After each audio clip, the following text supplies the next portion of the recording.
வணக்கம். இந்த வீடியோவில் 2026ஆம் ஆண்டு கூட்டுறவு நகைக்கடன் தள்ளுபடி இந்த 5 பேருக்கு இல்லை, உங்களுக்கு கிடைக்குமா? முழு தகுதி பட்டியல் சார்ந்து விவரங்களை பார்ப்போம். கடந்த சட்டமன்ற தேர்தல் போது திமுக அளித்த முக்கிய வாக்குறுதிகளில் ஒன்று கூட்டுறவு வங்கியில் பெறப்பட்ட 5 சவரன் வரையிலான நகைக்கடன் தள்ளுபடி செய்வது பற்றி. அதன்படி திமுக ஆட்சிக்கு வந்த பின்பு 2021ஆம் ஆண்டு வரை பெறப்பட்ட சில நகைக்கடன்கள் தள்ளுபடி செய்யப்பட்டது. இந்த நிலையில் மீண்டும் நகைக்கடன் தள்ளுபடி தொடர்பான புதிய அறிவிப்புகள் வெளியாக இருப்பதாக தகவல்கள் வெளிவந்துள்ளது. குறிப்பாக தள்ளுபடி பெறுவதற்கான தகுதிகள் குறித்து விதிமுறைகள் கடுமையாக்கப்படலாம் என்றும் கூறப்படுகிறது.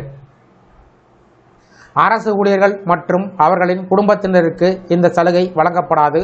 அதேபோல் கூட்டுறவு வங்கிகள் அல்லது சங்கத்தில் பணிபுரியக்கூடிய ஊழியர்களுக்கும் தள்ளுபடி கிடையாது. மேலும் கடன் பெறும்போது ஆதார் எண் உள்ளிட்ட விவரங்கள் தவறாக வழங்கியோர், குடும்ப அட்டை விவரங்களை சமர்ப்பிக்காதவர்கள் ஆகியோருக்கும் இந்த சலுகை மறுக்கப்படும். வறுமை கோட்டுக்கு மேல் உள்ளவர்களை குறிக்கும் வெள்ளை ரேஷன் அட்டை வைத்திருப்போருக்கும் நகைக்கடன் தள்ளுபடி வழங்கப்பட மாட்டாது என்று தெரிவிக்கப்பட்டுள்ளது.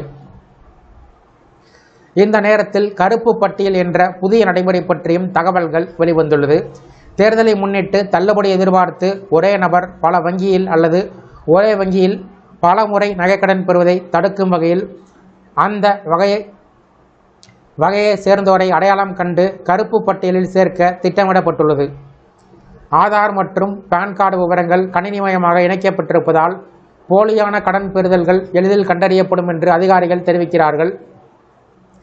தேர்தல் நெருங்கும் நிலையில் உண்மையிலேயே வறுமை கோட்டுக்கு கீழ் உள்ள நடுத்தர மக்கள் மற்றும் விவசாயிகளுக்கு பயனளிக்கும் வகையில் புதிய நகைக்கடன் தள்ளுபடி அறிவிப்பை முதலமைச்சர் விரைவில் வெளியிட வாய்ப்பு இருப்பதாக அரசியல் வட்டாரங்கள் தெரிவித்திருக்கிறது.